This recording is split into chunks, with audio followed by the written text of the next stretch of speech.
നമസ്കാരം, ഞാൻ ഡോക്ടർ അനിൽ. പുതിയ വീഡിയോയിലേക്ക് നിങ്ങൾക്ക് ഏവർക്കും സ്വാഗതം. പഠിക്കുന്ന കുട്ടികളുടെയൊക്കെ എല്ലാം പരാതിയാണ് പഠിച്ച കാര്യങ്ങൾ പലതും മറന്നു പോകുന്നുള്ളത്. പ്രത്യേകിച്ച് എല്ലാ കാര്യങ്ങളും ഓർമ്മിച്ചു കഴിഞ്ഞു കഴിഞ്ഞാൽ നമുക്ക് പരീക്ഷയ്ക്ക് വൃത്തിയായിട്ട് എഴുതുവാനും അതേപോലെ നല്ല മാർക്ക് നേടുവാനായിട്ടും കഴിയും.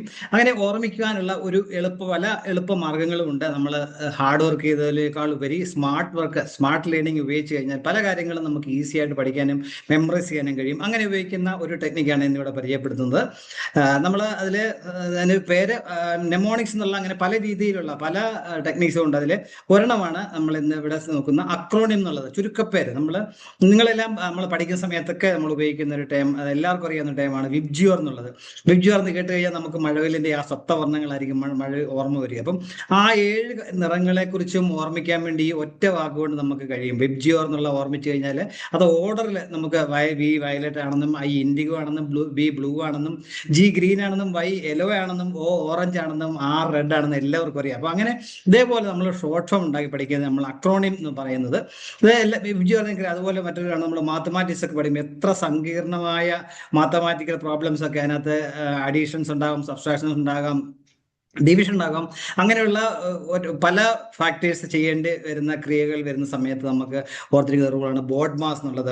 Bracket of division, multiplication, addition, subtraction, ഏതാണ് ആദ്യം ചെയ്യേണ്ടത്, ഏതാണ് അവസാനം ചെയ്യേണ്ടത് എന്നുള്ള രീതി നമ്മളെ ഓർമ്മിക്കുന്ന ഈ ബോർഡ് മാസ് എന്നുള്ള റൂള്.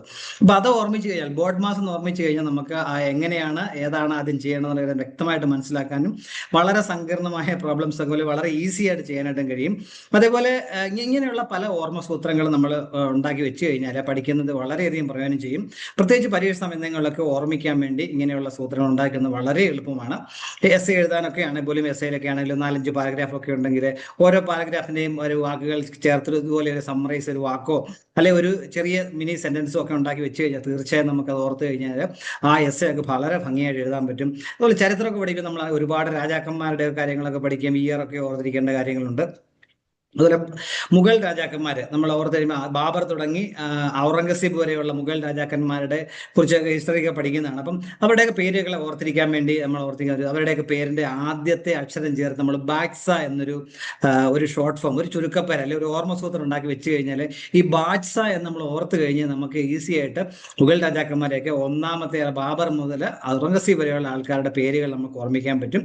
അപ്പൊ അത് ഒന്നാമത്തെ B Babur, 2 Humayun, A Akbar, J Jahangir, S Shahjahan, A Aurangzeb. അങ്ങനെ ഇതുപോലെയുള്ള ഓർമ്മസൂത്രങ്ങളൊക്കെ നമ്മൾ ചെയ്തു വെച്ച് കഴിഞ്ഞാൽ പഠനം നമ്മൾ വളരെ ഈസി ആക്കാനും പ്രത്യേകിച്ച് നല്ല രീതിയിൽ മെമ്മറൈസ് ചെയ്യാനും കഴിയും. ഇതുപോലെയുള്ള നമ്മുടെ സ്വന്തമായ രീതിയിൽ, പ്രത്യേകിച്ച് നമ്മൾ ആരും കണ്ടുപിടിക്കണമെന്നില്ല, നമുക്ക് നമ്മുടെ മനസ്സിലാക്കുന്ന രീതിയിൽ സ്വയമായി ഇങ്ങനെ കാര്യങ്ങൾ വെച്ച് നമുക്ക് വളരെ ലേണിംഗ് വളരെ എളുപ്പമായിട്ട് മാറും.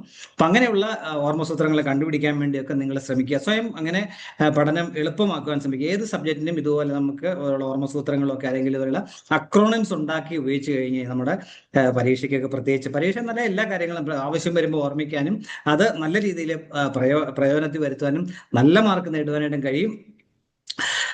അത് ഇത്രയും കാര്യങ്ങൾ ഈ വീഡിയോയിൽ ഉൾപ്പെടുത്തിയിരിക്കുന്നത്. ഇതുപോലെയുള്ള കൂടുതൽ ടിപ്സ് നമുക്ക് ഇനിയും മനസ്സിലാക്കാം. അപ്പൊ ഇത്തരത്തിൽ ഈ വീഡിയോ പൂർണ്ണമായും ശ്രദ്ധിച്ച് നന്ദി രേഖപ്പെടുത്തുന്നു.